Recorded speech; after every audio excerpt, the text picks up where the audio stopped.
All right, welcome to Let's Talk Television, Season 3, Episode 7 here, and so we'll be going over all of the TV news, or not all of it, but quite a bit of news, I guess, from this week in television. Sorry, I had the a little bit of sound there. So anyways, welcome to Let's Talk Television, Season 3, Episode 7, like I said.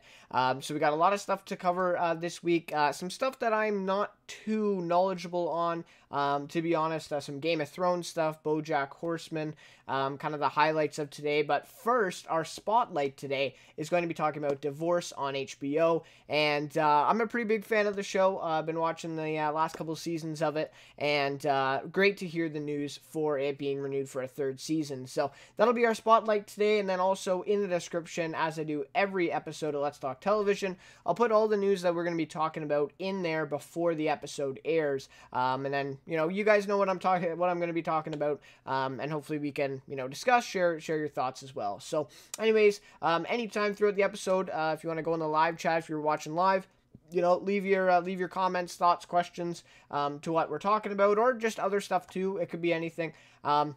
And if you're watching afterwards, leave a comment, and if you leave a question, then I will answer it in next episode. So I just want to let you guys know, I'm definitely, even if you're watching after, I still want to, discuss and answer questions and anything like that. So anyways, guys, thank you so much for those of you who are tuning in now, and thank you so much for those of you who are tuning in afterwards. Really appreciate it all the way around. So anyways, like I said, this one, a little bit of a slower news week, but still quite a lot of news. But in terms of stuff that I'm kind of knowledgeable on, or that stuff that is really interesting to me, there wasn't as much as some other weeks. So in that sense, I think this the spotlight is something I really care about. And then we have a few other things that I'll talk about. So maybe a little bit of a shorter episode this week. But anyways, I think it'll be good. So anyways, let's get on to the news today.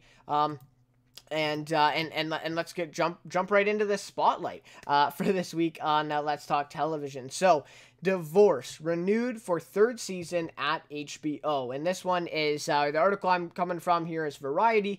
And like I say every episode, these articles will not be in the description, unfortunately, because it would be very tedious for me to kind of track down all these links, compile them, and then I'll put them in the description and sort them.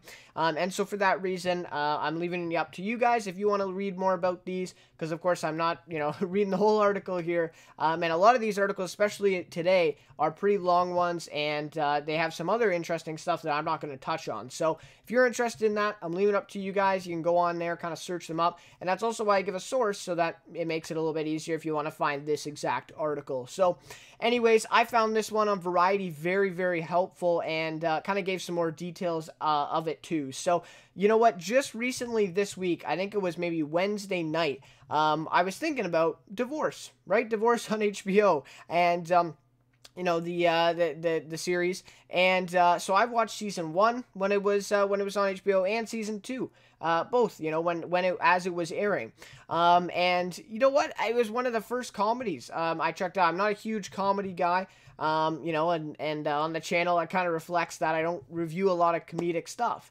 Dramedies I'll go for maybe, but just straight comedies, well, you could probably call this one a dramedy too, kind of lump it in that category. But anyways, so I'm a pretty big fan of this show. I really liked the first 2 seasons, and on Wednesday night, I said to myself, like, what's going on with this, right? Are we getting to season 3 or not, right? And so I was reading all these articles, and they're saying, oh, we're not sure, we're gonna, HBO said we're not sure, we're gonna wait a little bit, we're going to see who is going to come in as a showrunner, because it sounds like the season 2 showrunner does not want to come back in that role, or at least we don't want her back in that role.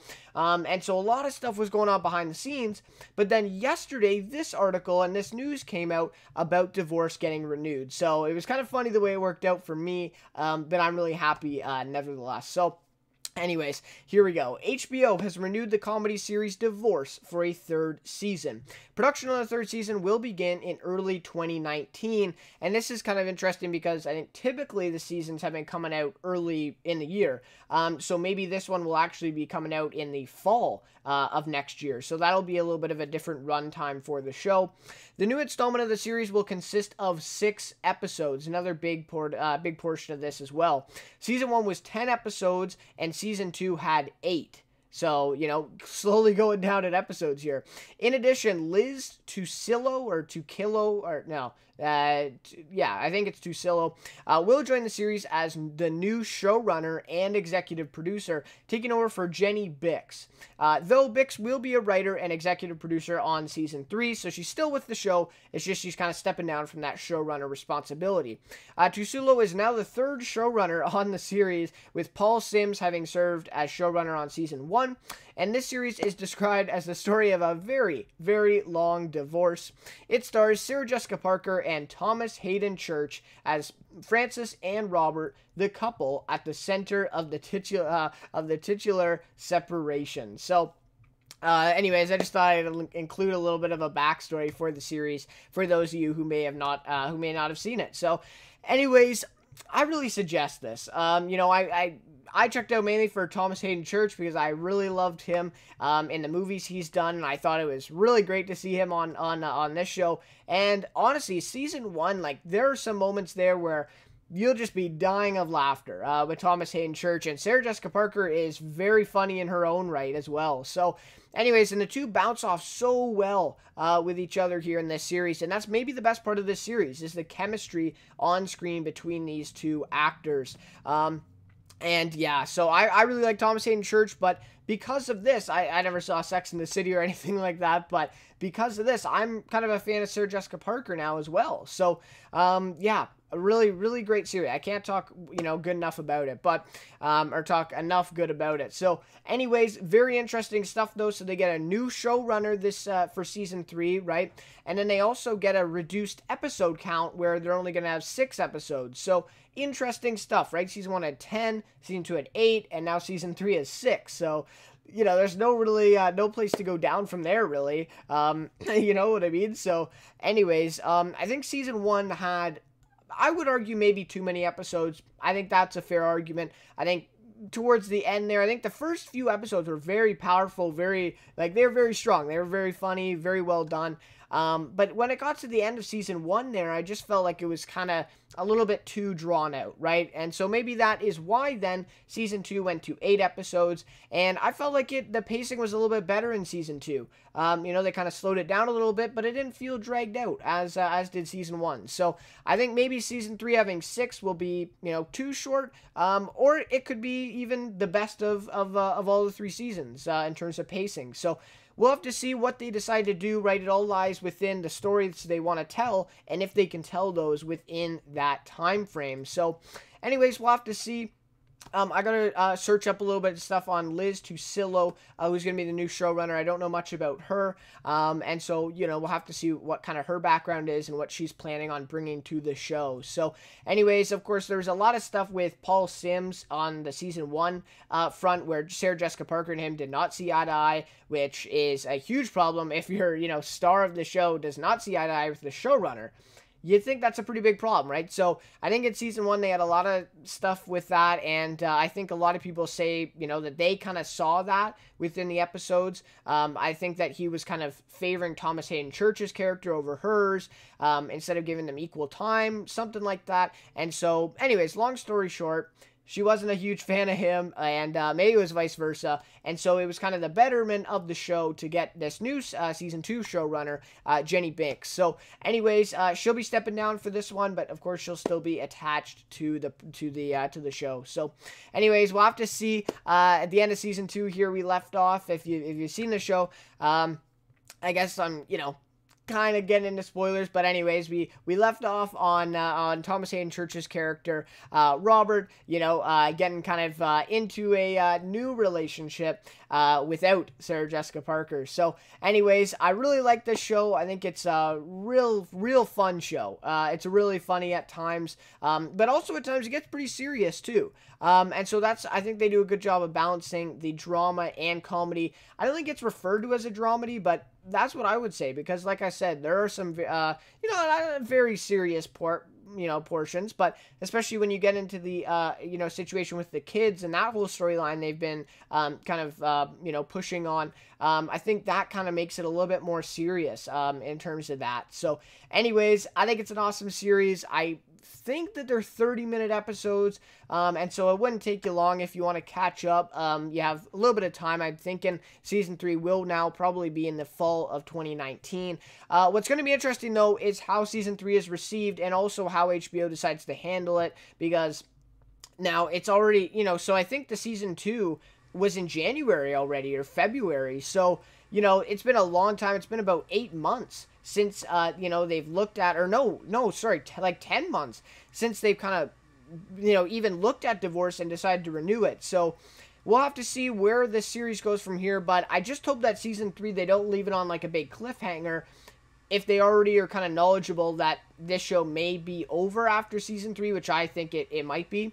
And so I hope they kind of take note of that and maybe give us somewhat of an ending that could suffice as the show's ending. So anyways, we'll have to see what happens there. But if you've seen Divorce, what do you think of it? And if you haven't, do you think you'd watch it? Have you heard of it before? Let me know. And what do you think of this renewal news at HBO? And of course, Divorce is kind of being shadowed now with, the addition of Barry on HBO.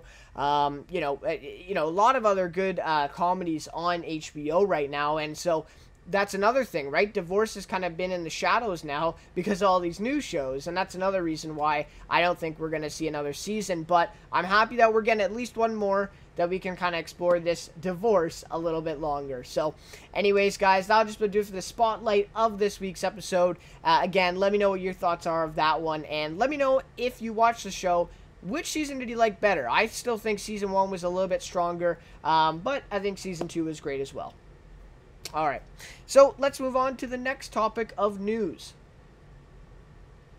And this one comes to us from Hollywood Reporter. And again, this article goes into a lot of this stuff about the actual show, BoJack Horseman, which I haven't actually seen. So a lot of that stuff I'm not going to be covering in this one, because I'd just be kind of talking out, wouldn't make a lot of sense, right? If I'm kind of talking about a show I really don't know about, right? And so anyways, I didn't include that in this stuff, so if you want to go on there and check that out, for sure, check that out on Hollywood Reporter. But anyways, so BoJack Horseman renewed for season 6 at Netflix. The most important thing for me in this is kind of the trend that this is showing, though, with Netflix. So anyways, BoJack Horseman will ride again at Netflix. To little surprise, the streaming giant has renewed its critically adored adult animated comedy for a 6th season. The news comes after the 5th season returned September 14th to glowing reviews. Season 5 currently has a 100% fresh rating on RottenTomatoes.com. BoJack Horseman is one in a rapidly growing slate of adult animated comedies at Netflix. The streamer continues to make a heavy investment in the space, recently renewing Paradise PD and handing out a 2-season pickup to Disenchantment.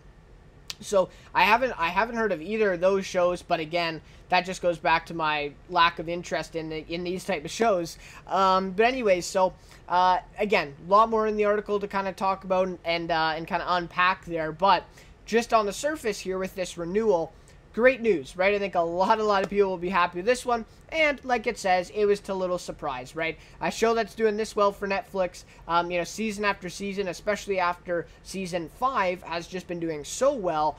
It was kind of, everyone knew that they would get a season 6 of the show. So anyways, I think, again, that Rotten Tomatoes score, you got to take that with a grain of salt, right? Because Rotten Tomatoes for TV shows can often be a little swayed, in the fact that certain TV shows that maybe not are, as popular as, a Game of Thrones, let's say, right, will not actually have that many reviews. And Rotten Tomatoes, right, is, that percent is the percent of people who found it to be fresh, right?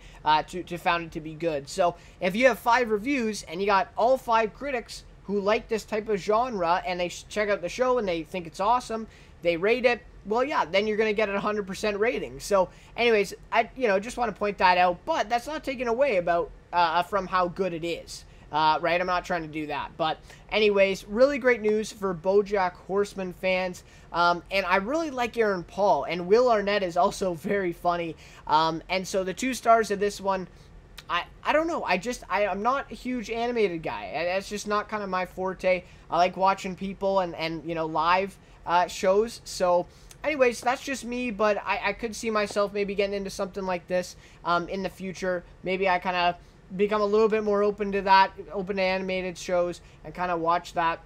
I know there's and again, like I said, back to the beginning, this trend is really growing with these adult animated shows, and Netflix is really taking advantage of it here as we see BoJack Horseman, and like I said, Paradise PD, Disenchantment, and there's a couple other shows that are going into pilots right now on Netflix that are also animated series. So it's obviously a big a big demand for these type of shows, and Netflix is definitely capitalizing on it for sure.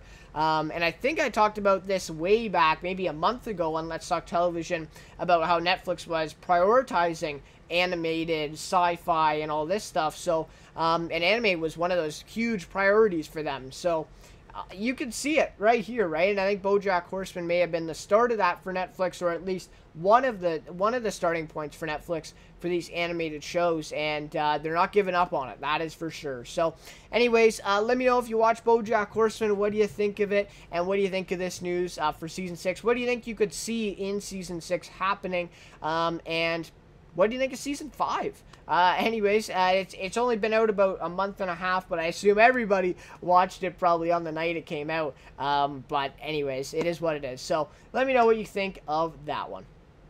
All right, let's get on to the next news topic here, which is a trailer. So this trailer came out yesterday. Friday, I believe, November 2nd. Came out, and pretty anticipated. I don't think a lot of people knew exactly when the trailer was going to be coming out, but this was a pretty anticipated trailer, and I think for a lot of people, they'll be pretty happy. All right, I'm gonna get rid of the suspense. It is True Detective Season 3 trailer dropping, and I share my thoughts of it, give a little bit of review of what the trailer is, and then also what we might see in this next season. So really great stuff. So HBO dropped the trailer on YouTube, on their YouTube channel yesterday, and we get this in the description, or the little caption that they gave us.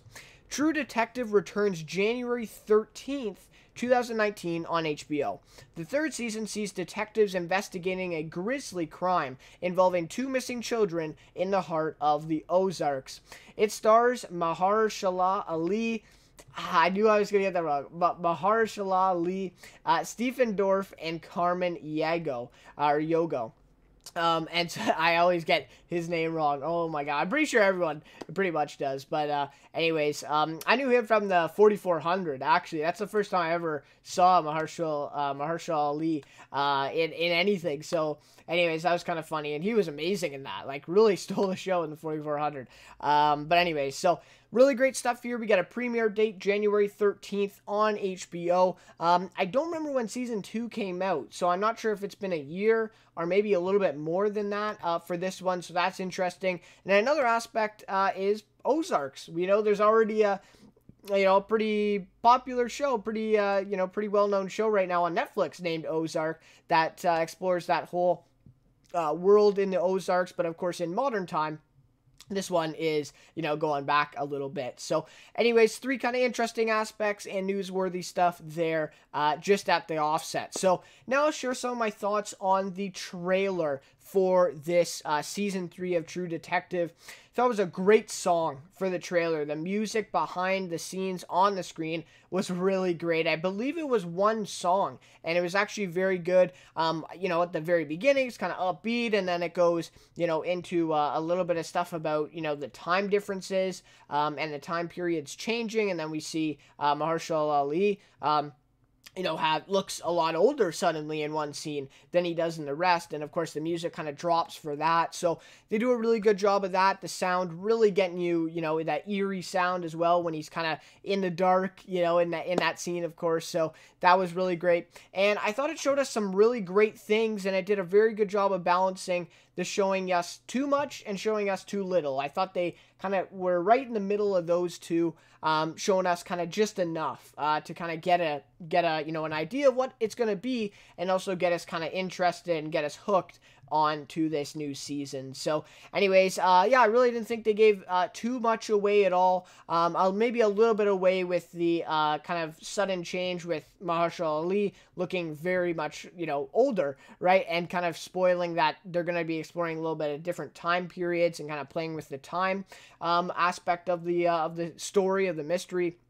And so, but anyways, I felt like it was very good, and they showed us enough, right? They showed us a little bit of action, a little bit of, again, those eerie scenes, right? That we really, have come to love in True Detective. So, anyways, I thought they did a really good job of that in just terms of content in this trailer, and really great visuals capturing the times and the tone. We see Ozark on Netflix, who is, essentially capturing the same environment. They do a very good job with this, with the cinematography and the visuals. But this one did almost they did a better job of that, just with the whole color scheme of what it looks like. Of course, the time, right? Capturing the times and the tone. Really good job of setting that out in this trailer, and also visually capturing that tone that is kind of setting that kind of mystery, small town, vibe like that. Kind of creepy scenes in here too, where you get the three kind of teenage boys, or maybe 20-year-old boys that are watching the kids bike past, and stuff like that. So really great job in setting the tone. I thought that was really great. So now my thoughts of just the season and what we may see. So obviously, on the offset, right, Mahershala Ali is going to be crazy good in this. He also has the movie Green Book coming out, about him being a pianist and all that. So a little bit of Academy Award talk there for sure. But he's amazing, right? And he's going to be so great in this show. He looked really great in the trailer, even though, we saw him as, really old guy, and then, his younger self, and maybe in the middle. So anyways, he's going to be crazy good. We all know that. And he's obviously going to kind of steal the show, in my opinion. I think that's, definitely going to happen. So he's going to be great. And it seems like a really interesting story here. Another really interesting story. And also showing that, ever so popular right now, especially in television, that kind of small town vibe and environment. I think they're going to play a lot of stuff on that, and use that, right? So just even this summer, you got Castle Rock, Sharp Objects, what other ones? I mean, you have a ton of shows like this that are really kind of those, Ozark itself, that small town vibe, that's really kind of a popular thing right now in TV shows, and it looks like True Detective is going to use that too. So anyways, it works really well, right? And obviously that's why these shows are using it, but I don't know. I think it's going to be pretty awesome, and I think they're going to do a really great job of that. And also, the biggest thing is that Mahershala Ali, it doesn't look like he is from a vibe like that, or an environment like that. So for him to kind of step in there into that environment, it's going to be definitely a huge change. And I also like that scene where the other black man asks him or something like that, why are you wearing the badge and stuff like that. So obviously we know that he's not, from there. He's not kind of used to that environment. So anyways, I think that's going to be also a very interesting story to play on. And it looks like here that the mystery will, kind of deepen, right, a little bit over decades, and kind of plays out in separate time periods in this season. Like I've been saying, we see an old version of him, we see a little bit of a younger version, and then it looks like we see kind of the middle version, where at the very beginning, he's kind of telling somebody or reflecting on the crime that took place. And then, like I said, then we go back to see him actually looking at the crime, and then we see a very old version of him. So it looks like they're going to be taking different time, exploring different time periods and different decades even maybe between the story to kind of piece things together here. So that looks very awesome. I love when shows kind of do that, and then at the end, they kind of connect everything back together, and you're left sitting there like, what? Like, what just happened? But it's such a good feeling. to kind of have that. And then you're like, oh, well, he was in this, and then this time was this, and it all adds up. So, anyways, I have a lot of faith in this season. Season 1 was really great of True Detective, really awesome stuff. And Season 2 was great, too. So, really great to see Mahershala in this season and giving us probably an amazing performance as usual. So, anyways, I'm really looking forward to True Detective Season 3. This trailer really got me excited. So about a month and a half here, maybe a bit more, so maybe about 2 months until Season 3 returns on HBO, and it's going to be good. I think it's going to be good. So anyways, guys, those are my thoughts on the trailer and the upcoming season, and let me know, what do you think of this trailer? If you've seen it and you haven't already, simply go to HBO on YouTube and you'll be able to watch it. And if you saw the other season of True Detective, you don't have to. It's an anthology, of course, but, if you have, let me know what you thought of those as well. I'd love to hear your guys' thoughts. All right, so let's move on to the second last topic of today's episode. All right, just going to check on some things here. All right. Okay, so this topic here is Gotham. Final season gets premiere date, and this one is from The Wrap. So this is some pretty good news, right? And there's been a lot of drama wrapped up with Gotham. A lot of people didn't think they would get a season 4, and that was kind of a surprise that Fox brought it back for that. I may be wrong, but I thought I heard like they canceled it, and then they kind of brought it back. They renewed it again. Or at least they were kind of planning on canceling it, but they ended up bringing it back. And so anyway, there's a lot of drama in between, I think, Season 3 and Season 4, or maybe even Season 3 too, of Gotham, but they made it this far, so somehow, right? So they get a premiere date for their final and 5th season on Fox. So here we have, it's not even Thanksgiving, but Fox is already looking toward mid-season, announcing a slew of premiere dates on Monday. So I guess this was from Monday this week, including the final run of Gotham. The Batman prequel drama will premiere its 5th and final season on Thursday, January 3rd, and this season will consist of 12 episodes, which is quite a decrease, because in all the other 4 seasons we've had 22 episodes of the show. So to have 12 episodes, you're almost cutting it in half. You're 10 less episodes, and obviously that's going to be a more constricted story that they're going to have to tell in these 12 episodes. And I like it, though, that they know at least that the show is ending after this, and they don't have to worry about if they, what kind of ending they put in there, or what stories they start to explore in this season. So anyways, I think it's going to be great. So mark that on your calendar if you're a Gotham fan. Thursday, January 3rd at 8 p.m. Eastern Standard Time. And then it goes on and saying, the final season of Gotham will feature the addition of the villain Bane, who will be played by Shane West.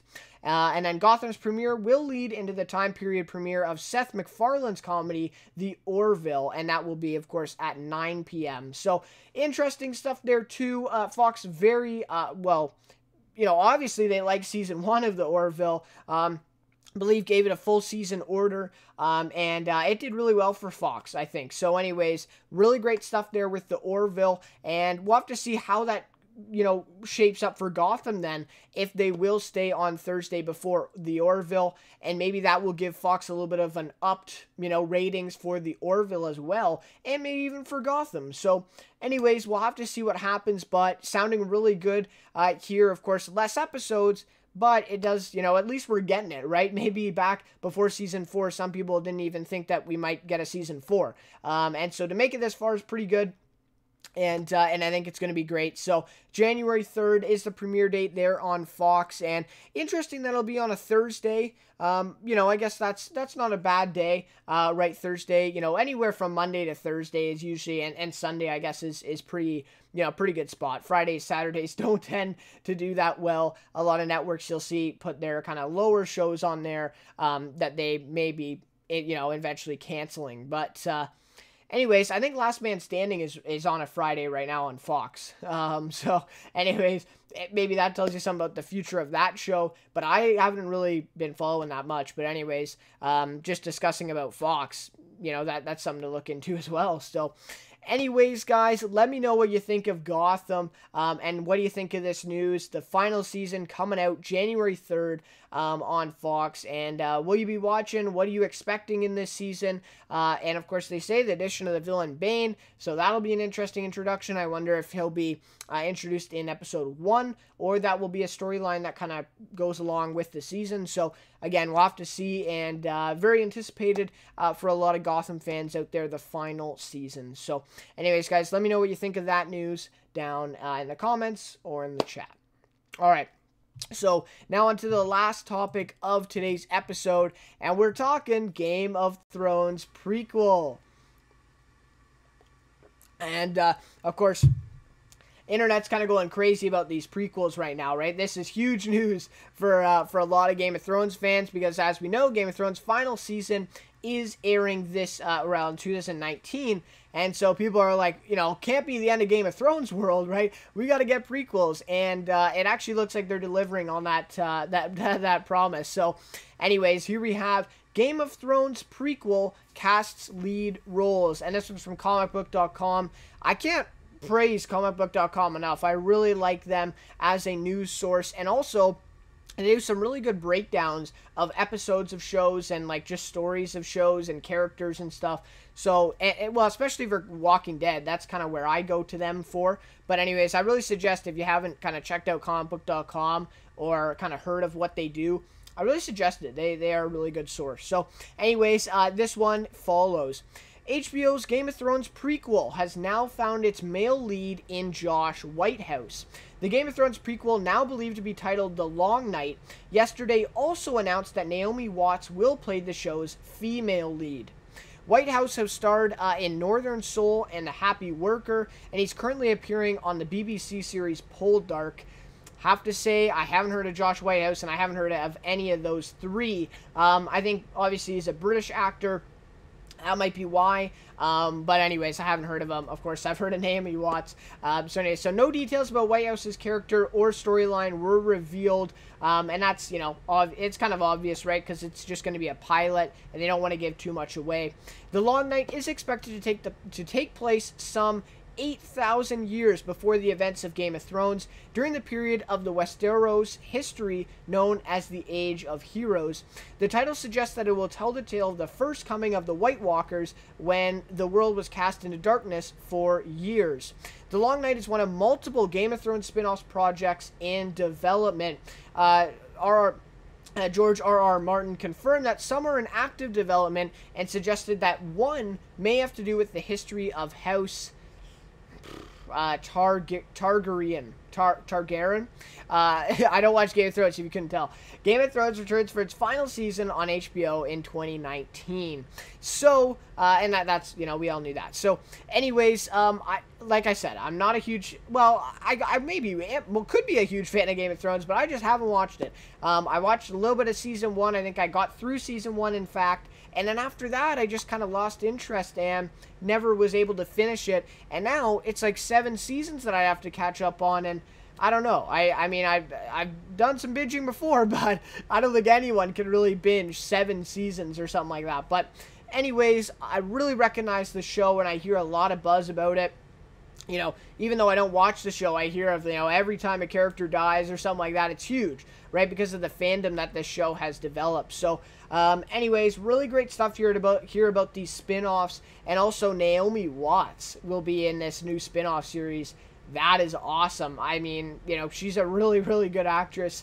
And for her to, you know, sign up for this show is going to be pretty awesome. And again, that just speaks to like how good the show is and the reputation of this world and this universe from George R.R. Martin. You know, like this is, you know, for Naomi Watts or for other, you know, actors or actresses of her caliber to come on to these projects. And just like this spinoff, it hasn't been ordered for a series or anything. It's just a pilot, right? And so for her to come on, and other actors and actresses to come on and also, you know, sign on to these deals is definitely something, and I think it speaks to the reputation the Game of Thrones has set, for sure, right? And so, really great stuff to hear all this about the spin-offs and Josh Whitehouse being the newly added lead. And so it looks like they'll have the male lead, Josh Whitehouse, and then they'll also have Naomi Watts kind of playing off each other here with this new series. And, of course, we have a little bit of insight onto what maybe this spin-off will focus on, but we're not totally sure. And, again, no details have been, released about Josh Whitehouse's character or Naomi Watts' character. I think it sounds like they have some of the scripts done, or at least some storyboarding in effect done. But, it we'll have to see. I mean, are they planning on doing this spin-off or other spin-offs in the fall of 2019, or, maybe just right after Game of Thrones airs? Because, honestly, I don't think HBO wants to have a big time in between Game of Thrones. I really think that they want to push another spin-off very soon after Game of Thrones finishes, because they want that audience still, right? They want that audience. So I think it'd be really smart for HBO to take a spinoff like this, see a pilot, order it to series, and then have it ready for like maybe a month after Game of Thrones finishes, and then have a spinoff start. Like, I think that's really brilliant for HBO to do, and we'll have to see what they do with it. But anyways, that's just my opinion. I think that would be really smart of them to do. But anyways, so I know a lot of Game of Thrones fans out there. What do you think of this news? What do you think of the spinoff? What do you think we're going to see? And also, a lot of other talk about other spinoffs right now. I think this is one where they've kind of got the cast and everything. I think this one is like the furthest ahead spinoff right now. But a lot of other possibilities for sure. So, again, we'll have to see, and let me know which ones you would like to see going forward. So, anyways, guys, that just about does it for all the news for this episode. And now I will go over my weekly notables from this week, sharing with you guys my notable episode and notable performance from this week in television.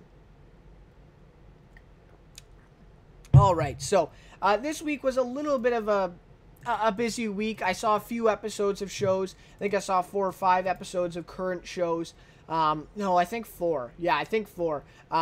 Including the new show that was just on yesterday, I believe, released yesterday on Amazon Prime, Homecoming. And so I checked that one out as well. So, anyways, notable episode from this week. I'm going to give it to The Walking Dead, Season 9, Episode 4, The Obliged.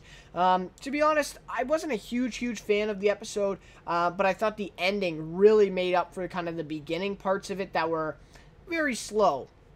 I mean, the whole kind of first half of it even, is very, it's very cautionary, right? I mean, we see these things, but they kind of hold back on a bunch of things, and nothing really happens. We see a lot of planning and a lot of setting up, but we don't actually get the payoff. So, anyways, for that reason, not my favorite episode so far of Season 9, but thought it was a very good one, and of course that ending was, what everyone was talking about this week.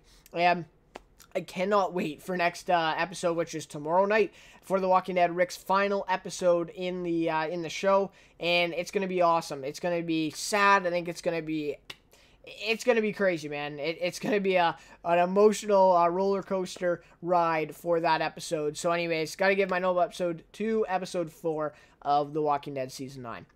Notable performance for this week, I'm going to give it to Julia Roberts from Homecoming, Season 1, Episode 1, Mandatory. I've seen the first 2 episodes now of Homecoming, watched the first 2 in a row. It is a very interesting show. So I was going to do a review for the series premiere of Homecoming on the channel, and after seeing it, I thought, this is a very deep show. Right? And I said to myself, well, I don't think I could really do an effective series premiere review. I think the only thing that I could really do is a season review, or even a series review. I'm not sure if they're talking about doing a season 2 or not. But kind of a series review, because this show, in episode 1, we don't actually see a lot of stuff happening, but it's still very deep and really gets into it. And then episode 2, a little bit more of the same. So, I think it's a show that you ultimately have to just watch the whole season and then kind of reflect on. And that's the reason why I didn't do a series premiere review for it, just because, again, I didn't think I could effectively really review it after just seeing 1 episode. So, Anyways, let me tell you, Julia Roberts, an amazing performance in this series. It was awesome to see her come to television to do this show, and she definitely does not disappoint with this one. So, anyways, biggest thing that I could say about it so far is the cinematography is off the charts. I mean, some of the shots that they're getting and the whole way the kind of visuals are all designed for this show is insane. It's amazing. Amazon Prime, they're doing a really great job with this. So, anyways, really great stuff. Julia Roberts doing a great job. I really suggest you check it out. They're only half-an-hour episodes too, which makes it even a little bit harder to unpack at times with how fast these episodes are. But, anyways, I think I'm definitely going to check out the rest of the season and then maybe have a review on the channel, break it down a little bit like that. But I think that's honestly the only way I can do it. I think this series is something special. It's a thriller, right? Ultimately, it's a lot of mind games that they're playing with you for this one. But anyways, I suggest checking it out if you haven't already. All right, so that'll just about do it for this episode of Let's Talk Television. Again, thank you so much for coming along the ride with me here for today's news. And, of course, we'll be back next week for Let's Talk Television Season 3, Episode 8, as we dive into some news for this week. And then, next week we'll have that episode. So, anyways, guys, again, thank you so much for watching this episode. If you have any comments, questions, thoughts you want to share on any or all of the news we talked about today, please do so in the comments below. Love to discuss with you guys. And, of course, if you ask a question, I will put it on next episode, and that will be answered. And that would be pretty great. So, anyways, guys, again, leave those down below in the comments if you have any. And thank you so much for watching this episode of Let's Talk Television. So, anyways, guys, we'll see you next week for Let's Talk Television Season 3, Episode 8. Thank you, guys. We'll see you later.